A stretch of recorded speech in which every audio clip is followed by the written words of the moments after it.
കാനൂർ തുറവുംകര പുളിയാമ്പള്ളി ഭഗവതി ക്ഷേത്രത്തിലെ മീനഭരണി താലപ്പൊലി പൊങ്കാല മഹോത്സവം March 31, April 1 തീയതികളിൽ ആഘോഷിക്കും. ഏപ്രിൽ 1 പൊങ്കാല സമർപ്പണത്തിൽ എസ്.എൻ. ട്രസ്റ്റ് അംഗം പ്രീതി നടേശൻ, ശ്രീദേവി അന്തർജനം തുടങ്ങിയ പ്രമുഖർ പങ്കെടുക്കും. കാനൂർ SNDP ശാഖവക തുറവുംകര പുളിയാമ്പള്ളി ഭഗവതി ക്ഷേത്രത്തിലെ മീനഭരണി താലപ്പൊലി പൊങ്കാല മഹോത്സവം മാർച്ച് 31, ഏപ്രിൽ 1 തീയതികളിൽ നടക്കും. നൂറ്റാണ്ടുകളുടെ പഴക്കമുള്ള ഈ ക്ഷേത്രത്തിൽ വടക്കോട്ട് ദർശനമായാണ് ശ്രീകോവിലിൽ ദേവി പ്രതിഷ്ഠ.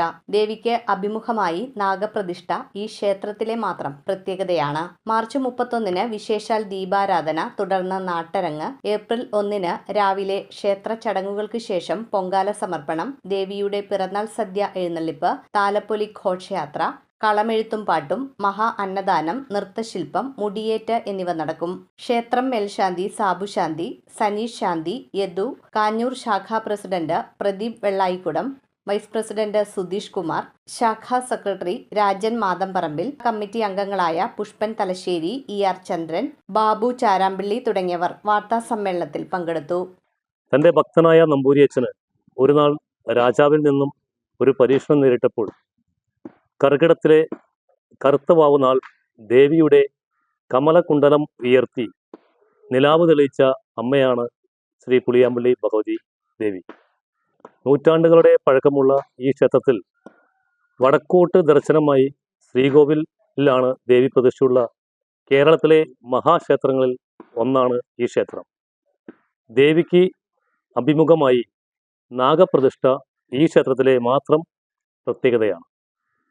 ശത്രുദോഷ നിവാരണത്തിനും കുടുംബ ഐശ്വര്യത്തിനും ഭൂമി സംബന്ധമായ ദോഷങ്ങൾക്കും തർക്കങ്ങൾക്കും വിവാഹ തടസ്സം, സന്താനലബ്ധി എന്നിവയ്ക്ക് ഭക്തർ യഥാവിധി വഴിപാടുകൾ നടത്തി പ്രാർത്ഥിക്കുന്നത് ഈ ക്ഷേത്രത്തിലെ മാത്രം പ്രത്യേകതയാണ്. ക്ഷേത്രത്തില് ഭക്ത പതിനായിരങ്ങൾ എത്തിച്ചേരുന്നു എന്നുള്ളത് വലിയ വിശേഷം തന്നെയാണ്. ഈ ദേവി ശക്തി സ്വരൂപിണിയാണ്.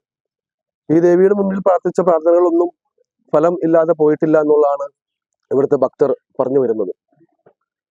ഇവിടുത്തെ പ്രധാന ഉത്സവത്തിന്റെ ചടങ്ങായി മാറുന്നത് പൊങ്കാല സമർപ്പണമാണ്.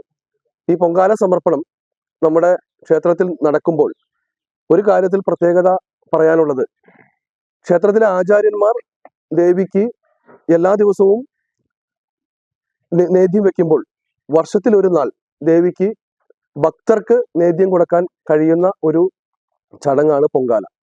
ആയതിനാൽ ആറ്റുകാല പൊങ്കാല ഒക്കെ കഴിഞ്ഞാൽ പുളിയാമ്പള്ളിയിലെ പൊങ്കാല വളരെ പ്രസിദ്ധമാണ്. News bureau, Kalady.